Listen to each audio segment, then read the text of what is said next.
All right, here's the part of the show where we're going to break down each of the games for week 6 for this upcoming week. It starts Thursday night. We have a divisional battle between the San Francisco 49ers taking on the Seattle Seahawks. Both teams coming off of pretty bad losses. Niners at home as well, and then the Seahawks too at home. And now both of these teams are looking to get back on the winning side of things. Now, obviously, still no Christian McCaffrey. All right, that's a problem for the 49ers. Seattle, to me, I think is in a better position. This is going to be a close game. I will say that for sure. I do like the Niners, though, in this spot. Although the Seattle Seahawks are at home, I think the Niners will be a little bit more prepared. They're going to be geared up to go. Because the problem with the Niners is not they can get on teams. They just haven't been able to finish these teams in the last couple of weeks, in the last couple of games, right? So I think they'll be able to do that this week against Seattle, who really ain't been playing well on defense anyway. So at least in the run games, that's concerned. Like I mentioned before, giving up over 175 yards to the Giants. I think the Niners can exploit that and still move the ball effectively. Brandon Ayuk, I think, is still getting comfortable, getting back in the flow of things, and Debo is Debo, right? They're going to use him in the run game. And of course, George Kittle. We cannot talk about George Kittle. So I think Brock Purdy still has some talent. So I'm going to go with the 49ers to win that game to start off the week. All right. Moving on, we have the another game in London. I believe it's another London game. Early kickoff. Jacksonville Jaguars taking on the Chicago Bears. Jaguars coming off a really good win against the Colts. Tank Bigsby went off, dude. And what's the other kid's name? Brian Thomas, I believe, the wide receiver out of LSU. Phenomenal game. And then the Bears offensively, everything was clicking for them against the Panthers, right? Caleb Williams looked really good. DJ Moore, we finally got to see him again. The type of talent he is. Now, Jacksonville, like I said, coming off a really good win. Both teams got to travel across the pond to London. I like the Bears. Because I think they're going to be consistently better. I think they've been consistently better on defense. It was just the offensive side of things. And if they were able to find whatever they were missing and keep that going along with the defense, this is going to be a scary team, right? So we'll see. I'm not going to say, oh my God, the Bears are back, they're going to make a run. No, I'm not saying that, but for this particular game, I like the Bears in London. We got the Commanders. This is a matchup. So I said the Commanders and the Ravens. This is a big matchup for the week, probably the best matchup of the week. We got Jaden Daniels, Lamar Jackson. Lamar Jackson, phenomenal right now. He's a contender for MVP as usual again. Jaden Daniels, as a rookie, is in contention, or at least early talks of being an MVP candidate. Washington looking like a complete team, for sure. They're running the football efficiently. The passing game is great. Defense is really stout, which I think we were going to do that anyway with Dan Quinn. And of course, he's going to have a really good defense. You look at the Ravens, they're starting to figure out who they are, the way they've been able to balance it out with Lamar Jackson and Derrick Henry. Listen, you guys all know, a lot of people know that I think Lamar Jackson is a great talent. Is he one of the best to ever do it? I don't know about all that, right? He's got to win one, right? But I can appreciate his game, watching him a little bit more. It's not always going to be pretty with him, right? But he's effective. My only thing with him is that he's got to be more effective when it matters most, and that's in the postseason. But in terms of this matchup, I think this is going to be a great matchup. I'm going to go on a limb. Although I like the Ravens, I like what they've been doing, even though they're at home. I think Jaden Daniels and the Washington Commanders stand up to the test, a tall order, mind you, and they get a narrow win against the Baltimore Ravens. So you heard it here first on NFL matchups. Although the Ravens are a tough team at home, no disrespect to any of the Ravens fans or the flock, but something about Jaden Daniels, he has this magical, mysterious aura about him right now that he's playing at a high level, and I love what they're doing on offense, so I'm going to go with the Commanders. Okay, we got the Arizona Cardinals on the road, heading over to Green Bay in Lambeau to take on the Packers. The Packers coming off of, I would say, a very weird performance. Now, they started slow. They kind of picked it up. I think they got something in that kid. I think his name is Taylor Kraft, the tight end. Oh my! I think they found something in him, right? So he balled out. I know a lot of people were trying to get after him on the fantasy free the free agency waiver wire. I talked about him last week on the episode. Hopefully you went and listened to me and you got him, because he balled out for you. 2 touchdowns, over 100 yards receiving, if I'm not mistaken. So I love what he was able to do. And then you look at the Cardinals, very gritty win. Go on the road. You're trailing, 10 points late in the game. and you still get that win. Like that shows a lot of grit. Like I said before, the Cardinals may not be a playoff contending team quite yet, but they're a team that you can't overlook. When you play them, you better play them because they still have enough talent to go out and beat you. Kyler Murray may not be a top 5 quarterback, right, or one of those elite guys, but he's a guy that is very capable of coming into your house and beating you. So Green Bay better pay attention because you cannot start slow. And they've done that 2 weeks now. They started slow against Minnesota. They picked it up in the second half. Started slow against LA. They picked it up. So I'm going to give them the win. I'm going to go with the Packers in this particular game, but they better not start slow again because we've seen now Kyler Murray can go on the road very easily and lead that team to a victory. I think it's going to be a close game, but I like the Packers. In my next matchup, you got the Houston Texans taking on the New England Patriots.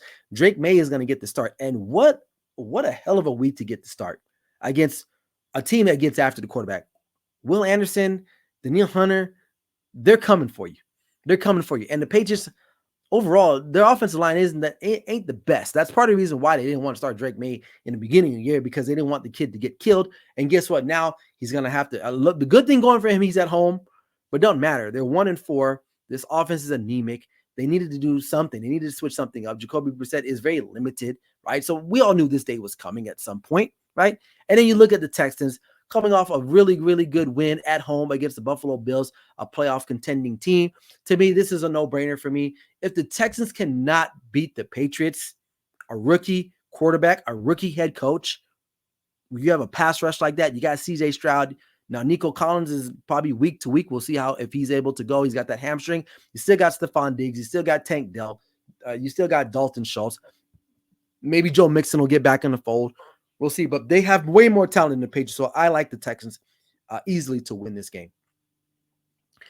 In a NFC South matchup, we got the Tampa Bay Buccaneers and the New Orleans Saints. Both teams, contending for that spot in the NFC South, both coming off of losses. The Buccaneers losing to Atlanta last week, and then the Saints losing on Monday Night Football to the Chiefs. Now, we got the word today that, Derek Carr may be out, right? He may give it a go. He may try to give it a go, but there's a good chance that due to that, I believe it's an oblique injury, he may not be ready to go for their matchup on Sunday. So Tampa Bay, although they're 3-2, that game against the Falcons, they probably should have won that game. There was some questionable refereeing down the stretch that kind of gave the Falcons another shot at it, I would say. And not to take away from the Falcons, they still won the game. They still had to drive down, kick the field goal, tie the game, and then have that drive in overtime to win the game. So not a shot at them, but the record does not reflect how good the Buccaneers are. And maybe this division is just better than what maybe people thought, right? So I do like the Buccaneers. Baker Mayfield is still playing really good football. I love Bucky Irving. Mike Evans, probably one of the most underrated wide receivers we have in the National Football League, I will say. Doesn't do a lot of crying, doesn't do a lot of divaing. He just goes out there and balls flat out. So I like the Tampa Bay Buccaneers to get back on the winning side of things over the Saints because they're going to be without their quarterback, I think. And if he is there, how limited will he be? So I'm going with the Buccaneers in that one.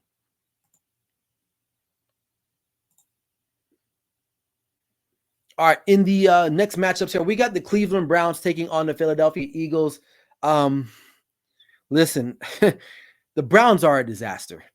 The Browns are a disaster. So I'm not going to talk too much about them. We all know what they are. I mean, I think they need to make a change at quarterback, right? But they're probably not this week at least. And then you got Philadelphia, who's coming off of a bye week. They've had time to kind of heal up. I think A.J. Brown may be ready to go. Devontae Smith should be ready to go. They're at home.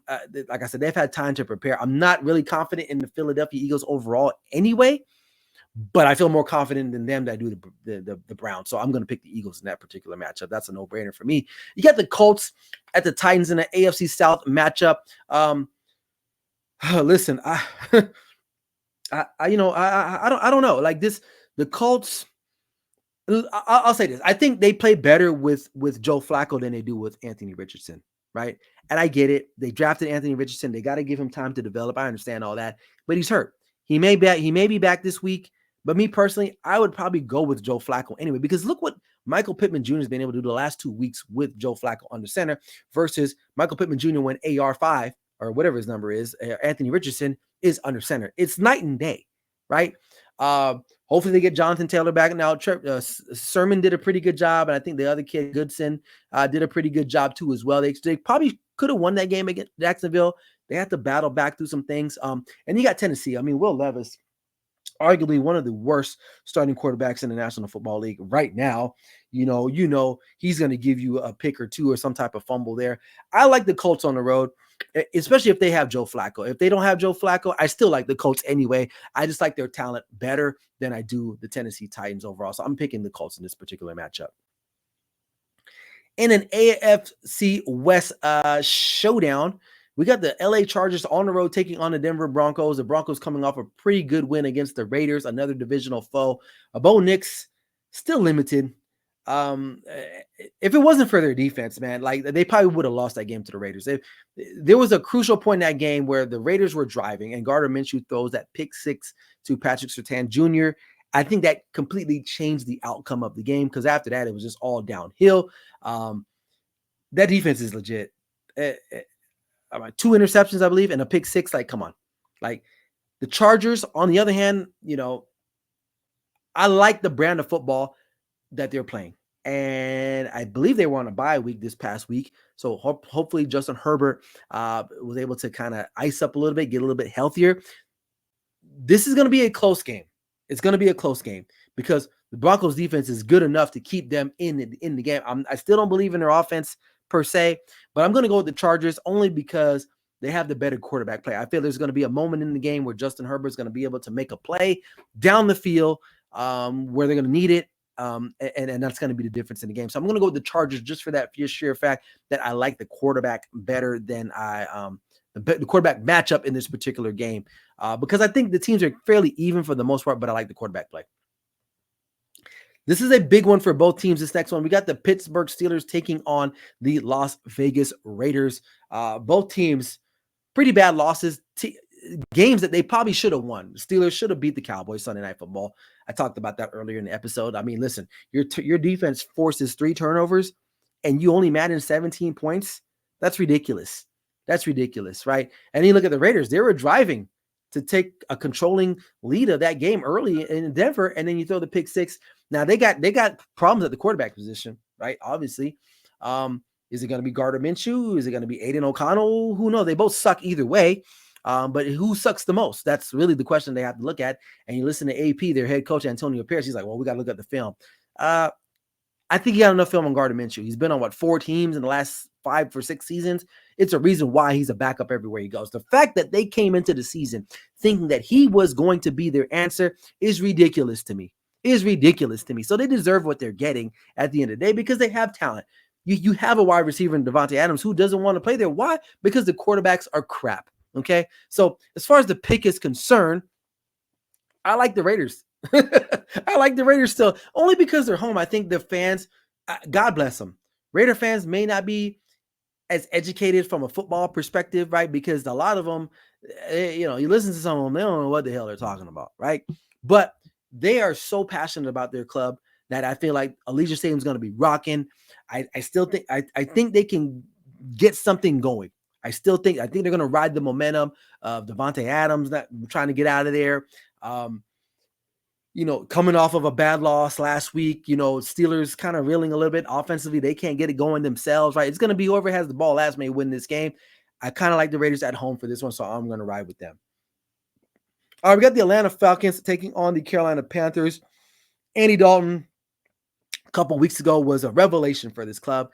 Really couldn't get things going last week against the Bears. Offensively, they just were atrocious. So bad that they ended up putting Bryce Young back in just because the coach said, I want to give him some more reps, which is crazy to me because Andy Dalton couldn't get anything done. You think he was going to go back and do anything? And he didn't, right?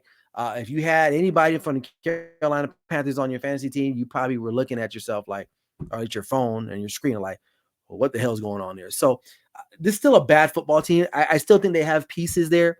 But not good enough to beat the Atlanta Falcons. The Atlanta Falcons are looking to kind of turn the tide there. Kirk Cousins, I feel like, is getting more and more comfortable each and every week in this particular offense. They're fighting. They're fighting to be on top of this NFC South, which I think they're in good contention right now. This is a tough division. I think it's going to be between them and the Tampa Bay Buccaneers, but I like the Falcons over the Panthers in this particular matchup. In another big game, you got the Detroit Lions and the Dallas Cowboys. Lions travel to Dallas to take on the Cowboys. Now, this is a game where two teams, and there's a fork in the road. The Lions are looking to prove that they are a team. They are one of the teams, if not the team in the NFC. And then you got the Cowboys, who are just kind of struggling to kind of be subpar. Now, that win against the Steelers, Cowboy Nation, I hate to break it to you, it's a false sense.